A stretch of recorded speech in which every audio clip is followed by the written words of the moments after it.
Mesdemoiselles, mesdames, messieurs, bonjour et bienvenue dans notre agence de voyage itinérante Perfect Voyage. Une envie d'évasion, d'un changement d'horizon. Avec Perfect Voyage, tout est possible. All is possible, todo es possible. Alles ist möglich. Mesdemoiselles, mesdames, messieurs, bonjour et bienvenue dans notre agence de voyage itinérante Perfect Voyage. Une envie d'évasion, d'un changement d'horizon. Avec Perfect Voyage, tout est possible. All is possible, todo es possible. Alles ist möglich. Tena possible da, Kulchike. De Venise à Ljubljana, d'Athènes à Tegucigalpa, n'oubliez pas vos bagages et embarquez avec Perfect Voyage. Merci. C'est pas compliqué, c'est bagage, voyage, ça rime, en général il faut comme ça la publicité. Bon, bagage, voyage. Enfin bon, merci de votre aide. On va dire que la publicité, ça va comme ça. Hein, si la patronne arrive, on lui dit la publicité, c'est bon. Je compte sur vous, madame. Partons en voyage. Partons en voyage, partons en voyage. Alors, qu'est-ce qu'elle m'a dit ensuite? La publicité c'est fait, qu'est-ce qu'elle m'a dit? Non, je sais pas. Ah oui, composer l'équipe. Eh oui, parce qu'apparemment je ne serai pas tout seul à travailler dans l'agence de voyage Perfect Voyage. Comment vous appelez-vous? Peyo. Peyo. Peyo, bienvenue. Bienvenue dans l'agence de voyage Perfect Voyage. Ce matin, Peyo, tu vas faire partie de l'équipe. Tu vas être notre standardiste. Pendant combien de temps? Oh, pendant, je ne sais pas, 4h30, quelque chose comme ça. Voilà. Et Non, ce sera pas... ça, on en discutera avec la patronne après. Hein, c'est très simple, c'est Perfect Voyage, j'écoute, bonjour et Gounon. Je ne sais pas si c'est possible. Ah ouais, mais il faut meubler après. Bon, bah, meuble si tu veux, mais ne meuble pas trop, hein, parce que sinon on est encore là jusqu'à 3h cet après-midi. Bon, Gaston va faire un merveilleux standardiste, peut-être un peu bavard, mais enfin, on va se débrouiller avec ça. Je vous demande de l'applaudir, il est magnifique. Bravo, Gaston. Bonjour. Oh, attendez, elle a encore rien fait. Attendez. Comment tu t'appelles? Elena. Bienvenue, Elena. Bienvenue dans l'agence de voyage Perfect Voyage. Ce matin, Elena, tu vas être notre chauffeur. C'est toi qui vas nous emmener en voyage. Et donc, tu vas faire partie de l'équipe. Et comme tu vas faire partie de l'équipe, tu ne vas plus t'appeler Elena. Comme tu vas être notre chauffeur, on va t'appeler Marcel. Ça te va, Marcel? Parce qu'il fait beau finalement, hein. On croit qu'il fait pas beau, mais il fait super beau. Bon, qu'est-ce qu'elle fait la patronne? Elle n'est pas là, je comprends pas. Voilà. Elle vient quoi? Comment au diable reçoit la sainte ville et les saintes gens qui y sont? Ne pouvoir faire un pas, se trouver des nigauds qui vous regardent et se mettent à rire. Et messieurs les badauds, faites vos affaires et laissez passer les personnes sans leur rire au nez. Et je vois que vous regardez mon habit, qui c'est vrai n'est pas fait comme les autres. Et c'est que je viens de Saint-Poupout-les-Mougnottes et j'ai voulu conserver l'élégance et la sincérité de mon pays. C'est fort bien fait. Pour ma part, j'ai voulu me mettre à l'avant-garde de la mode. Ah oui? Eh bien ma foi, cela vous va mieux qu'à tous nos clients. C'est ce que m'a dit mon tailleur. L'habit est propre et riche et il fera du bruit ici. Oui. Je crois même que cela pourrait donner des idées à certaines. Oui, sans doute, sans doute, sans doute. Si, madame. Ça va venir. Mais permettez-moi de me présenter, Eugène, pour vous servir. Ah, Eugène, c'est vous. Je suis Rosalie Perfect. Eugène, c'est ainsi que vous travaillez? Oui. Non. Non. Ah bah si. Enfin, je vous accueille comme il se doit, je pense. J'ai fait tout ce que vous m'aviez demandé au téléphone, j'ai fait la publicité. Il a fait la publicité. Ah madame, j'ai fait la publicité. Oui, j'ai fait la publicité. J'ai composé l'équipe, une équipe sérieuse, une équipe dynamique, une équipe compétente, une équipe qui en veut, une équipe qui en jette. Tenez, je vous présente, voici notre standardiste, il s'appelle Gaston. Gaston, il y a le téléphone qui sonne, mais là aujourd'hui il sonne pas.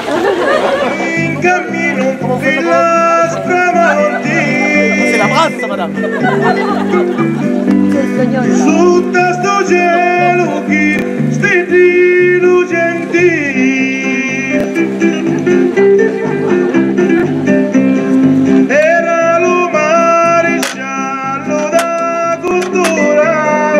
Merci, Marcel. On ne s'endort pas, Marcel. Bien. Mesdames, Mesdemoiselles, Messieurs, j'ai l'honneur et le plaisir de vous présenter celui qui ce matin va nous emmener à Venise, celui qui ce matin va être notre gondolier et qui s'appelle Luigi. Luigi, est-ce que tu as déjà... Ah, il est bien, oui.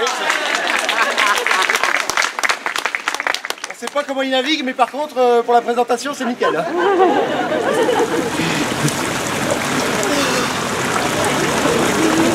fais du saut à la perche, toi, ou... Alors, attends, c'est pas mal, mais on n'avance pas beaucoup, quand même. Tu vois le canal, il est là. Il est là, tac, tac, tac, tac, tac, tac. Donc, ce que je te propose, c'est de te mettre comme ça, et tu rames par là, voilà, et là, et puis là, on avance. Allez, c'est parti. Allez, on y va, c'est parti. Ah, ça y est, c'est parti. C'est un diesel, ça part pas tout de suite.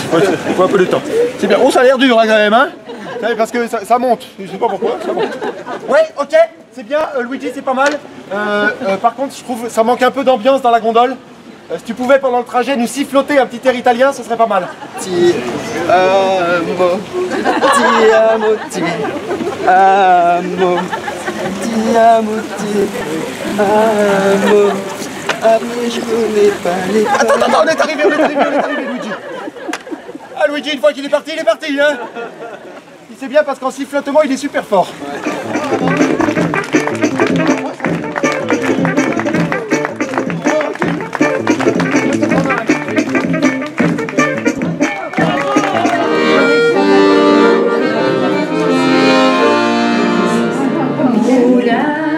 Des amours, tu tournes tes ailes au ciel des beaux jours.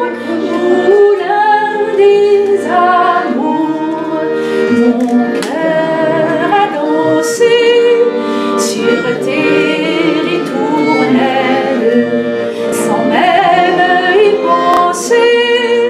Mon cœur a dansé.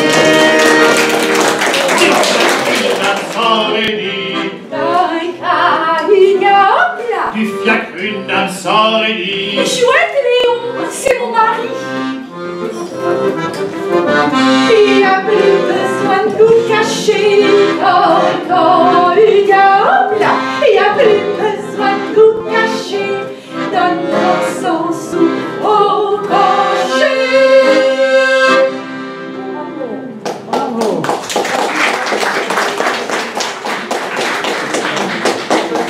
Quand il se releva, il était déjà mort. Je dirais même plus, quand on le ramassa, son chapeau n'avait plus forme humaine. Oh mon Dieu, que je souffre, mais que je souffre. Mais je suis bien contente que tu ne sois plus là. Oh mon cher époux, la douleur que me cause ta mort te ferait trop de peine. Combien je vous comprends, madame. Moi, si ma femme devait être veuve un jour, j'aimerais autant mieux que ce soit de mon vivant. Et je connaissais une jeune femme très vertueuse. Elle a eu le malheur d'épouser un cocu. Depuis, elle couche avec tout le monde. Un beau matin, Monsieur Boudin. Dis, je vais être père, mon vieux bouton. Ben, c'était pas tendre, et ton bouton. Ben, je vais l'être aussi, mon vieux boudin. C'est ainsi que Madame Bouton. Dit-on, mon petit Boudin. C'est ainsi que Madame Boudin.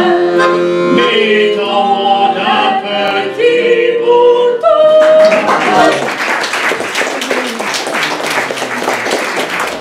Na na na na na. Na na na na na. Na na na na na.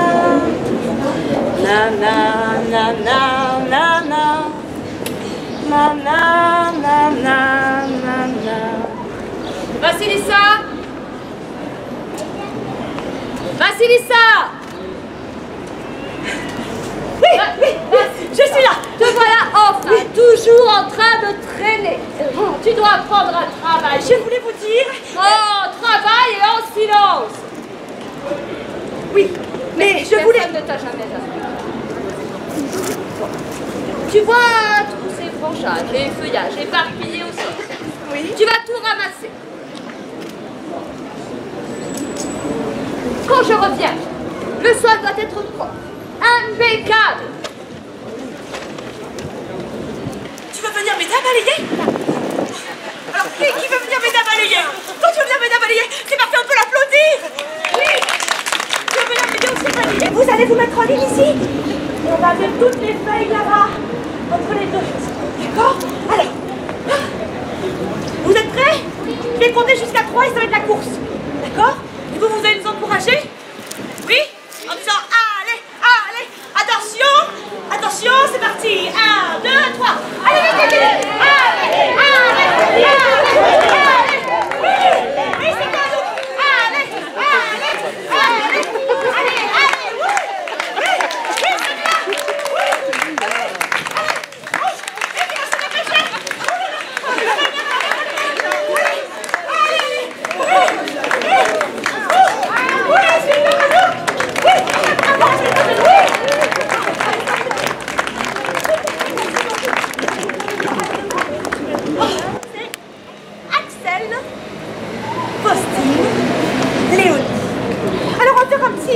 un petit bout de chemin ensemble, mais on va y aller à cheval, ça va aller plus vite. Quel est le premier cheval qu'on a vu? Le cheval blanc. Et à quelle cadence il allait le cheval blanc? Au pas. Tu veux faire le cheval blanc, Faustine? Oui. Alors attendez, pour l'instant, on va voir le cheval blanc. Alors Faustine, montre-moi comment fait le cheval blanc au pas. Si on était un cheval, on ferait comment le pas du cheval blanc? Montrez haut les genoux, au pas, pas, pas, au pas. Et il nous manque un petit peu la cadence en tapant dans les mains. Comment il ferait le cheval au pas? Au pas, au pas.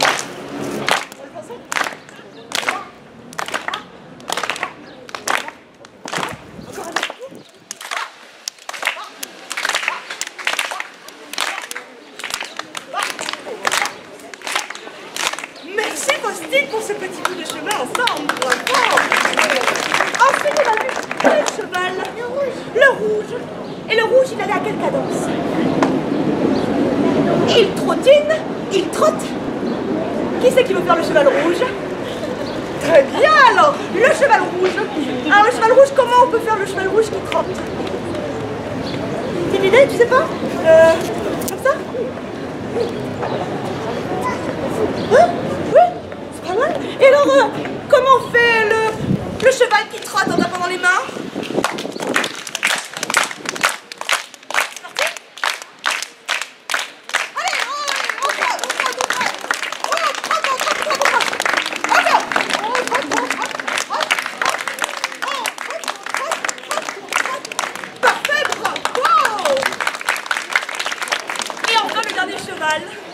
Le cheval noir.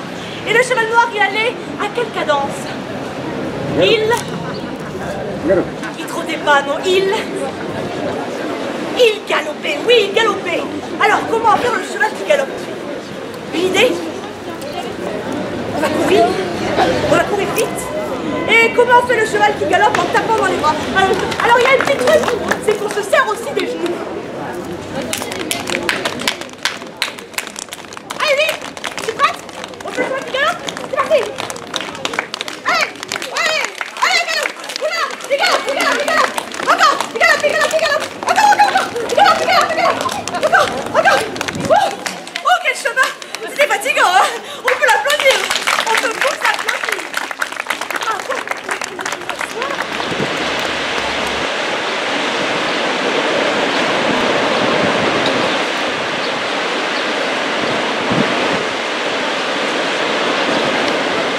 En fait, je viens directement de l'aéroport. Là, je rentre d'une tournée en Guyane.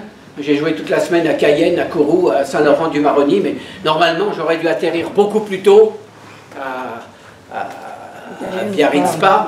Seulement, comme toujours, il y a eu des problèmes avec l'avion. Pas au départ. Non, pour une fois, à Cayenne, un vrai miracle, l'avion avait pratiquement décollé à l'heure. C'est la navette, la correspondance à Paris, dans l'aérogare à Orly. Tiens, pardon, vous pouvez me tenir ça, s'il vous plaît. Bien sûr. Il y avait des Africains, au moins 200 personnes, peut-être même 300 ou plus, qui attendaient un charter qui devait les expulser vers Bamako. C'est comme ça que j'ai compris que ça devait être des Maliens. Alors il y avait des hommes en groupe qui interpellaient les autres passagers, ils criaient « mais nous aussi, on est Charlie !» Et puis il y avait des enfants, même tous les âges, même des tout petits qui pleuraient. Et les femmes assises par terre, au milieu des bagages, qui les prenaient sur leurs genoux, leur chantaient des chansons pour essayer de les consoler. Et tout autour, partout, encore plus nombreux, des policiers. Alors, moi, j'ai pas très bien compris si c'était des sans-papiers ou des clandestins, ou même des réfugiés politiques. Hein. Parce que quand on veut expulser quelqu'un, les problèmes éthiques, que ce soit des Africains ou qu'ils viennent du Moyen-Orient, ou que ce soit des Roms en Guadeloupe, là j'étais en tournée il n'y a pas longtemps, c'était des Dominicains, hein, et qu'ils fuient la misère dans leur pays, ou la guerre, ou la dictature, et ça se passe en France, le pays des droits de l'homme. Bon, il ne faudrait quand même pas oublier que le droit d'asile, c'est le droit sacré des malheureux. Alors avec tous ces policiers partout qui bloquaient toutes les issues, impossible de gagner les salles d'embarquement. Résultat, la navette a décollé avec plus de 3 heures de retard, ce qui fait qu'au lieu d'arriver très très tôt, tout début d'après-midi, et ben, me voilà. Voilà, bon, merci. Je peux vous aider davantage? Non, ça va, merci. quand Victor Hugo a dû fuir la France, le 11 décembre 1851, après le coup d'État de Napoléon, enfin, Napoléon III, le petit, lorsqu'il était recherché par toutes les polices. Heureusement qu'il n'a pas pris l'avion, hein. Il serait resté cloué au sol. Et alors là, il n'est pas difficile d'imaginer ce qu'il lui serait advenu. À Bruxelles, il loge à l'hôtel de la Porte Verte, 31 rue de la Violette, chambre numéro 9. Je mène une vie de religieux. J'ai un lit grand comme la main, 2 chaises de paille, une chambre sans feu. Ma dépense en bloc est de 3 francs, 5 sous par jour, tout compris. J'aime la proscription. J'aime l'exil. J'aime mon Galta de la Grand Place. J'aime la pauvreté. J'aime l'adversité. J'aime tout ce que je souffre pour la liberté, pour la patrie et pour le droit. J'ai la conscience joyeuse. Mais c'est toujours une chose douloureuse de marcher sur la terre étrangère. Hier, un chien qui m'aime ici était sauté sur mes genoux. Il y était mal à l'aise, pourtant il voulait y rester. Je disais, le cœur est content, mais les pattes sont malheureuses. Telle est ma situation, en exil. Il est plus que jamais décidé à agir. Et il déclare au ministre de l'Intérieur belge, Charles Rogier, « J'ai un devoir, celui de faire l'histoire immédiate et toute chaude de ce qui vient de se passer. Acteur, témoin, juge, je suis l'historien tout fait. » Il a 50 ans, et il va passer près de 20 ans à Jersey, puis à Guernesey, 20 ans d'exil, avant de pouvoir enfin rentrer en France.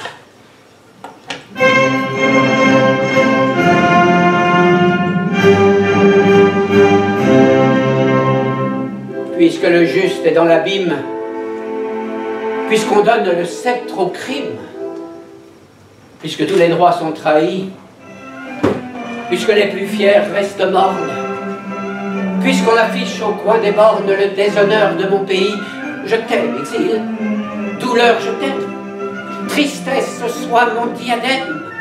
Je t'aime, altière pauvreté. J'aime ma porte au vent battu. J'aime le deuil, grave statue, qui vient s'asseoir à mon côté. J'aime les malheurs qui m'éprouvent, et cette ombre où je vous retrouve. Oh, vous, à qui mon cœur sourit.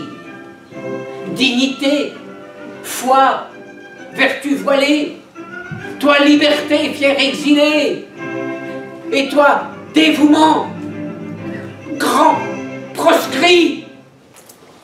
Au soir des plus prodigieuses luttes politiques du siècle, moi naufragé encore tout ruisselant de la catastrophe de décembre, tout effaré de cette tempête, tout échevelé de cet ouragan, savez-vous ce que j'ai trouvé à Jersey? Une chose sainte, sublime, inattendue. La paix.